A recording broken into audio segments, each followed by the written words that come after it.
Hey guys, how are you all doing? Yesterday I recorded basically a 15-minute long video, at least just all the audio for it. I got to the end of recording it and I kind of started to piece it together for a video, and I was a little bit like, damn, who cares? So let me just recap everything I said in that video, but in a way that like people might actually care about. We're doing the Age of Mage again. Why? Because I went back to Dark Souls 3. I smoked some fools. And then I was like, this was a really good sword fighting game that I never really want to play again because I put like 2,000 hours into it a couple of years ago. And now I'm all good on sword fighting game. At least the Dark Souls 3 sword fighting game. I was a little bit like, why am I trying to make Dark Souls 3 happen in Elden Ring? Remember when I was having a lot of fun in Elden Ring and I just did the Age of Mage? Why don't I just keep doing that? So that's what we're doing. Age of Mage is back. So this is going to be a mix of previous characters that I have made that I just revamped with like new stuff from the DLC, or kind of like changed their whole vibe, if you will. And there's going to be a couple, probably predominantly like new mages as well. This is kind of just to like update things for, you know, how things are going to be for Elden Ring. I don't anticipate any like dramatic changes to how things work, so I kind of feel like this last Age of Mage series is going to be like the last series of characters I create in this game, unless I like suddenly have like more inspiration for this game down the line. But as it stands, I have like 3 characters already made for the Age of Mage that are like ready to go and start invading with, and I have like 3 more that just exist in spreadsheets right now that I have to make, you know, in the game itself, which, you know, is going to take some time because the game was already pretty big, and then they just went and made it even bigger. So I got some work to do. The other thing that I'm going to put an emphasis on for this Age of Mage is kind of like more of a lore-focused section of each video, where I kind of talk about what all these spells kind of contribute to, because I feel like there's a ton of spells that all have like a unifying theme that are attributed towards you know, several different factions or different pieces of lore. For example, all the different stuff in this game that is red, all the different stuff in this game that is gold or yellow, and then also like all of the different types of flame. There's like 8 types of flame in this game, which is kind of irritating. But I think it all kind of builds towards a central theme that I want to kind of talk about in some of these videos. To start things off, we're going to talk about yellow and gold with what was once my Erdtree page, which is now my Yelough page. That's Yelough spelled Y-E-L-O-U-G-H, which is all in reference to the Frenzied Flame. So the Yelough page basically is my Erdtree page, but I've thrown some madness spells on there, and also I've gone to the Land of Shadow and picked up a few of the frenzied items there. The basic idea is that the Erdtree page journeyed to the Land of Shadow and became completely disillusioned with Yelough, who they were, you know, sworn to serve, and now serves the Three Fingers in a sort of despair and rage kind of thing, which is kind of why it seems like everybody turns to the Frenzied Flame. Like, something doesn't work out for them in a very incel-like way. They're like, the whole world must pay because something bad happened to me. It's very the Joker coded, right? Like, people who liked the Joker a little too much and you're a little bit worried about them, and then they start posting on social media like pictures of Joaquin Phoenix's Joker, and you're like, oh dude, you're a lost cause. You might feel like it's all over for you, but you don't have to let everybody else know that, man. The madness is really just kind of an excuse to pick up some of the new madness equipment from the DLC, which, you know, derives scaling from both int and faith, which also, you know, shares similarity with the ring spells from the base game. Alright, real quick, here are the stats and gear. One thing to point out here is that I have not killed Renala on this build for some reason. I'm not quite sure why I haven't. But I know I had a reason not to, so I didn't really change the stats at all. I just added new gear, and some of that gear kind of affected the stats a little bit.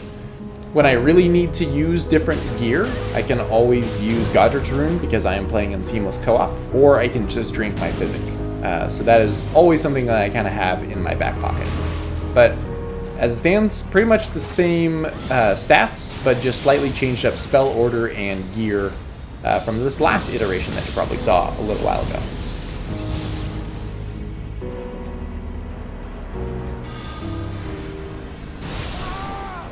The unifying thing here is that all of the spells that I'm casting are yellow. We'll touch more on the color theory thing in a little bit, because I think that like ties into the greater lore point that I want to make in a little bit. But for now, we are casting like the good old rings, right? That's Discus of Light and triple rings of light. And then if we drink our Physic, we're also casting Radagon's big ring. I was hoping the DLC would add like some more ring spells, and they did, but they kind of forgot how to add ring spells again. They kind of forgot how to make them. Like they made the mold and then broke it in the base game. For some reason, they think that ring spells just cost 34 faith. No, developers of the game that I'm playing, you're wrong. Ring spells are supposed to cost like int and faith. That was like the only way to cast ring spells, and now you're giving us like the world's most mediocre ring, and it just costs 34 faith. It's on this build, but I don't like using it because nobody falls for this. I think it might be a good PvE spell, in that it like you fire it, it hits something, and it kind of stays there and gets a little bit bigger. Nobody in PvP is falling for that. People continue to fall for is like Discus of Light spam, and they do the little shuffle back and forth, like, I'm dodging your projectiles, not knowing that all the rings have a backswing. So they get hit by the backswing, and they're like, oh shit, that doesn't work. So they start to strafe it, and as they come towards you in their strafing, you hit them with the triple rings of light, make them feel like they're drowning. It's a tried and true classic that they always fall for. You're probably not gonna, move up the Yelough ladder or whatever the fuck with rings, but it is such a fun invasion spell. Now, I use those in parallel with the Flame of Frenzy spells, which, again, like the rings, I was kind of hoping that they'd add a few more of those spells in the DLC. They kind of just gave us the Midra spell, the one that looks like the Eye of Sauron or whatever, and it doesn't really do anything, and it costs way more faith than I'm ever going to get at rune level 50, which makes it pretty much unusable to me. But the base game Frenzy spells are some of my favorites. The Flame of Frenzy, despite being one of the first spells that you pick up in this game, is maybe one of the best invasion spells in my opinion. One, because it's kind of like a shotgun. If you charge it up and wait for people to come in close, you can do a ton of damage straight to their face. It also has such good hit stun properties that it will stop people in their tracks, which is invaluable in a game like Elden Ring. Let's see, there's also Frenzied Burst, which is a sniper rifle disguised as a spell. Frenzied Burst is actually one I've been using more and more. It seems like one of those spells that you wouldn't be able to hit at any sort of close range with, but just like kind of throwing it out there throws people off. The timing is just a little bit different than the Flame of Frenzy charge up in startup, and you end up hitting more people with it than you'd think. Of course, it's still the most fun to get up to a high location and snipe people. I think my favorite clip that I recorded while making this video was I started sniping this party, and then they hid behind like the only known location of exploding barrels in the open world, and got blown up for it. It's fantastic. But again, I'd recommend throwing out Frenzied Burst every now and then just in your spell rotation, just because it can hit in unexpected ways and always does a lot more damage than you think. I also have been really into Howl of Shabriri at like lower levels. It is like, it has no hyper armor, but it is really good for people who walk up to you and parry, people who like cast spells at you. I've noticed lately that if you knock somebody down, it's a really excellent startup too. It's very hard to escape from, and will usually proc Madness if you've already like procced a little bit on them already. Because I'm also playing in seamless co-op, you need some stuff to knock people off torrent, because people will otherwise just like ride around forever and not engage with you. So I've taken to using Frenzied Flame to knock them off, because it has a lot of hit stun and then also a lot of different hitboxes on it, so it hits like multiple times. And then once they're on the ground, using Howl of Shabriri as a wake up, I'm like 4 for 4 on like getting a Madness proc and killing my opponent, who I just knocked off a horse using this combo.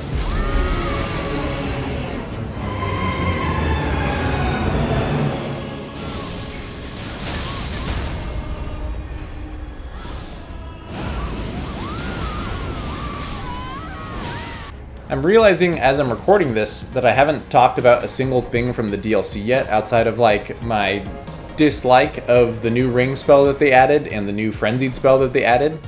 So let's touch on, you know, what I went to the DLC to go get in the first place.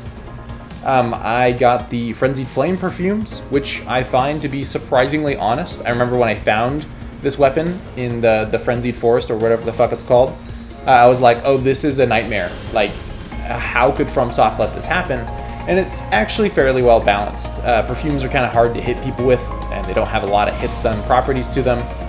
The Ash of War that I like to use on this is like Wall of Sparks, which is more of just kind of like a trap Ash of War, but not very good at like actually stopping your opponents. That's been a good way to build up like a little bit of madness, but I think we're all fortunate that they didn't add like yet another Vike Spear, which is like something that can chase you down really easily, hit you with a lot of ghost procs, and has like a big Frenzied Flame explosion type Ash of War. So fortunate they didn't add that. What they did add was Nanaya's Torch, which upon launch was pretty broken in its ability to proc madness on people. It's been severely nerfed and is now just like something kind of cool to like lift up over your head and look crazy with. It does have the torch running attacks, which are the same as like the Morningstar R2s or the Spear R2s. So those are pretty good.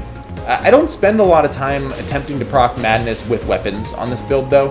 I mostly use it for the looks and to kind of creep people out. Something I've been doing here and there is putting down frenzied warming stones just to like create a little zone to discourage people to get in, which has been, I don't know, kind of funny.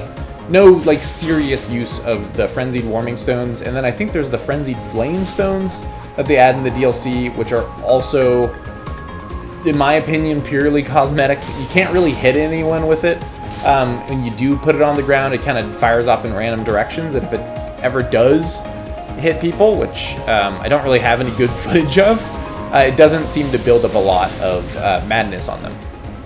I know there are the big hefty pots, and I'm kind of interested in using the hefty frenzied flame pots to try to proc madness. I just like don't have a huge need for that all the time, and I also haven't spent the time to go and sift through the DLC and find all the hefty pots that I can. I think I have like one or two, so I just haven't been using them in invasions at all. There's a couple of other things I forgot to mention here as well. There's stuff like the Golden Arc spells. The one that fires 3 isn't that good of a spell, but the pros is that you can cast it pretty quickly, you can charge the cast, which allows you to like mix up timings with it, and you can spam it pretty easily with like low commitment. So it's something just to kind of throw out there every now and then. I don't expect great returns on it, but it's a pretty cheap spell that's easy to throw out. I like using it at low levels. I don't think I'd put it on another build outside of this one. The more impressive arc spell is Giant Golden Arc, maybe Great Golden Arc. I think it's Giant Golden Arc. But I just love how slow this spell is. Like, it's slow enough that you can cast it and then like almost catch up with it. And you can use it as like this asynchronous pressure while you chase down your opponent. That's like its best trait, is you just throw it out there and then you like catch up with it and you like start doing a little waggle side to side. If this was Dark Souls 3, I would be waggling my offhand weapon, but since this is Elden Ring, I just like move my character from side to side. 34 Faith is a little extreme for Great Golden Arc.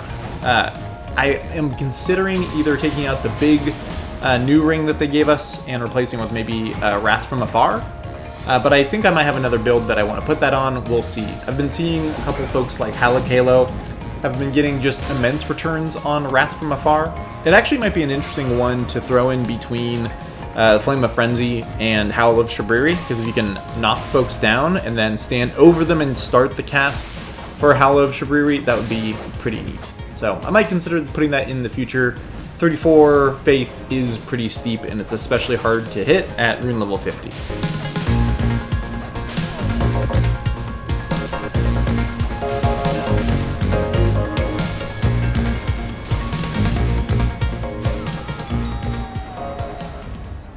Weapon-wise, I've been using Milady, which, you know, I'm sure you've all seen enough of at this point. But I finally get it on this build. I've used it on a couple other builds that I didn't make videos about. And I just wasn't really getting it, and for some reason it finally clicked for me on this build. If you want to make it disgusting at lower levels, you can put Sacred Blade on it and just like tear people to shreds. But you really don't have to a lot of the time in Seamless Co-op because everybody is a little bit squishy and there aren't really any over-leveled phantoms to encounter in Seamless Co-op at the very least. One thing I've also been doing on this build is occasionally using Godric's Rune because it kind of buffs everything that I have, you know, gives me more attunement, which gives me more FP, right? And then it also gives me more int and more faith, which my spells all scale off of for the most part, because I am using the Golden Order seal, which just has a bonkers spell buff as long as you have a decent investment in faith and intelligence. So Godric's Rune really buffs that as well. I have this rule for myself where like if I'm using that, I use like kind of easier, like less damaging weapons, and if I'm not using that, I go back to Sacred Blade, Shamshir, which, you know, reliably tears people to shreds. The other weapon I've been playing around a little bit with is the Smith Script Cirque. These are, of course, the backhanded blades that can be thrown with their R2s. They also have faith and int requirements, and they also look like rings, which could not fit better on this character. As of recording this video, I haven't really got the hang of them. I get what Blind Spot does. It's very apparent what Blind Spot does because it's an excellent Ash of War. I think players without brains can also understand what Blind Spot does. But I'm still getting the hang of the like projectile arc of the R2s on this weapon. A lot of the time I think they're gonna swing from right to left, and in fact they like fire from the right hand but swing from left to right, which is a little bit odd. So I'm just kind of adjusting to that. They're not the greatest one-handed weapon, are definitely usable, but I like to use one-handed weapons so I can cast with my offhand. So I'm still getting the hang of it. It'd be a weapon I'd like to still continue to work on. I just think it fits this build too well to let it go that easily.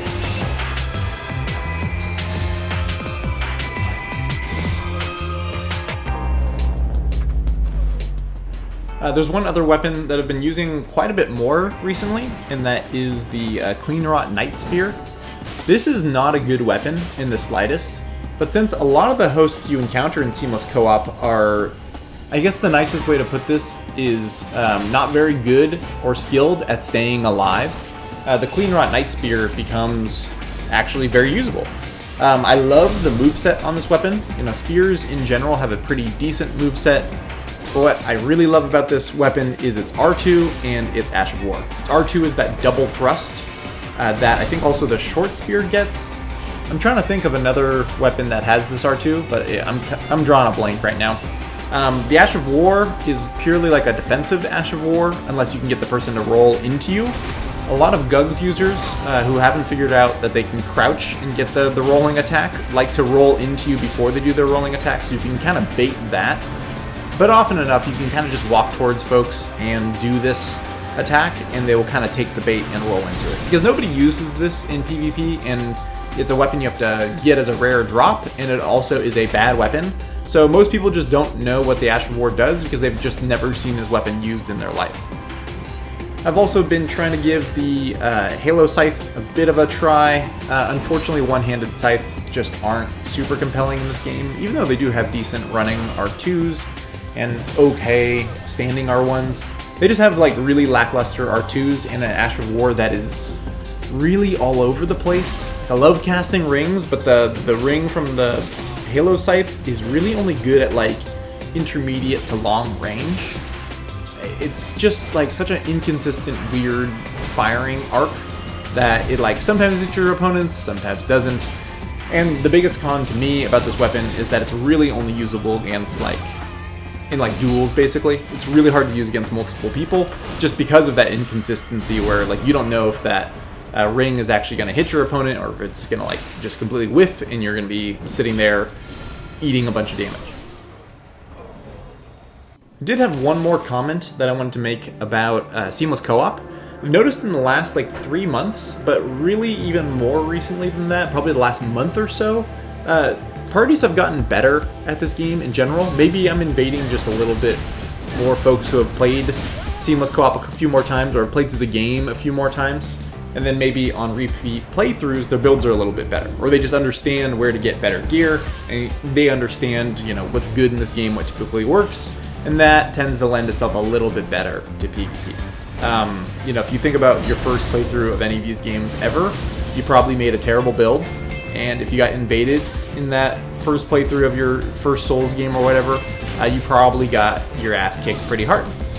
So my theory that as we're getting like deeper into the long-term life cycle of Elden Ring, some of these hosts have gotten a little bit smarter about the game, even in seamless co-op. Sure, you still get your fair share of Elon Musk builds out there, and you get your fair share of people who like went and found one weapon, and that weapon was Moonveil, and all they're ever gonna press is L2, R2. But there's like more and more dedicated parties out there. I've seen one dedicated gank at rune level 50, and that was pretty cool. You could guess where they are. They're in the Liurnia swamps, but you know, like the gankers are starting to make their way over to co-op. I don't think they'll ever fully make their way over to seamless co-op because the game gives, I'll say, more than the base game advantages to the invader. The host still has by far more advantages of just having more people. And I also just don't think a lot of gankers are smart enough to like realize some of the vast advantages they have as gankers in seamless co-op. And I'm praying they never do, because I don't know, it's a very pure experience right now in seamless co-op. Maybe not so pure on the invader side, because we are still there to kill them, and we are still, you know, using weapons from all over the place, including the DLC. But it's very pure as in like the gankers and the people who like live for salt haven't really made their way over to seamless just yet. I get the general sense that this is because like gankers don't put a lot of effort into their ganking a lot of the time. I think they just do what's convenient, and I think people who are like into dedicated ganking aren't willing to put up with some of the advantages that invaders have in seamless, and also aren't willing to go through the very small step of downloading a mod and then shifting their save files over to said mod. That's just the feeling that I get. I could be wrong.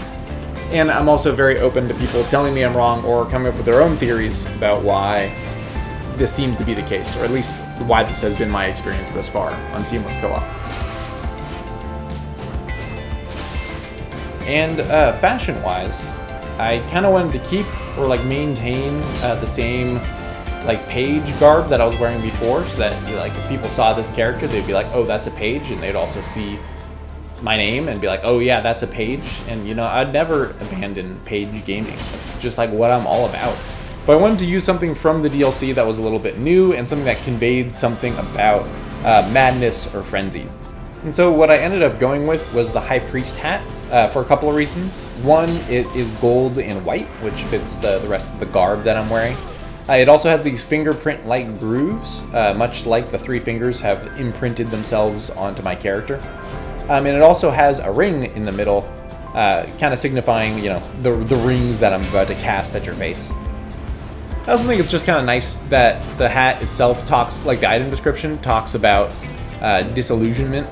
Specifically, it talks about Ymir's disillusionment with the moon. And I feel like general disillusionment, but especially with matters of like the outer gods, is a huge part of like folks turning to the frenzied flame in the lands between. So I'm going to use this lore segue to talk about like this whole Yelough color theory that I'm developing. Alright, let's talk about the color theory of Elden Ring, specifically concerning gold and yellow. For the longest time, I subscribed to this, I guess you could call it like an alchemic notion of Elden Ring, and I still do, where essentially everybody's like worship of their outer gods derives from some sort of metal. The Golden Order is like obviously gold, right? But then you have like the Night Maidens, I guess the Nox is what they're called, and they kind of worship silver, which you can see through like the silver tears and stuff like that. Then you have the Crucible with their copper armor, right? That's like their way that they conduct energy, and in doing so, energy is like conducting energy is kind of like their version of worship.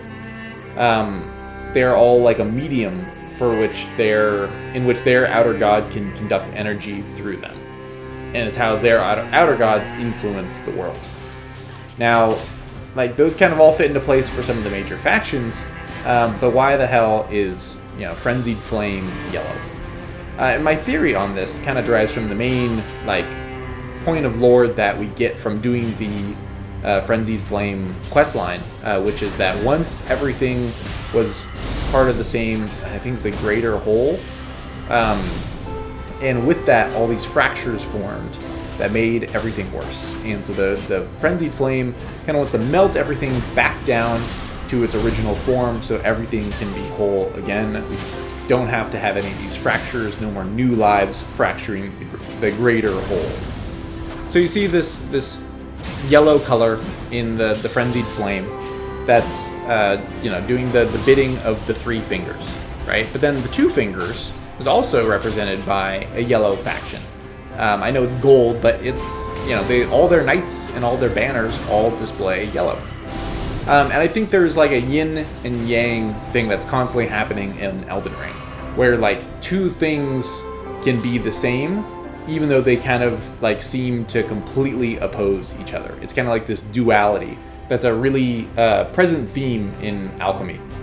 And so I think the yellow light of the Golden Order and the yellow light of Miquella's New World Order are all just other sides of the coin of the Frenzied Flame kind of world order.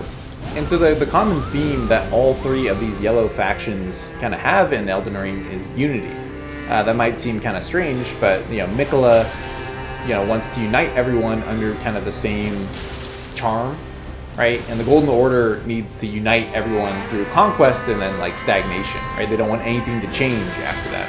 And of course, the Frenzied Flame wants to unite everyone in death and melt everything back down together. And so all of these factions are all kind of represented by the color yellow. And I think a lot of the time that you can find a source of yellow in the world, it often connects back to some sort of display of unity of some sort. I'd point to the dragon lightning spears, which seemed to, initially in the primordial dragon lightning spells seem to all be red, and then once they kind of joined the Golden Order, they all changed their color to yellow and gold.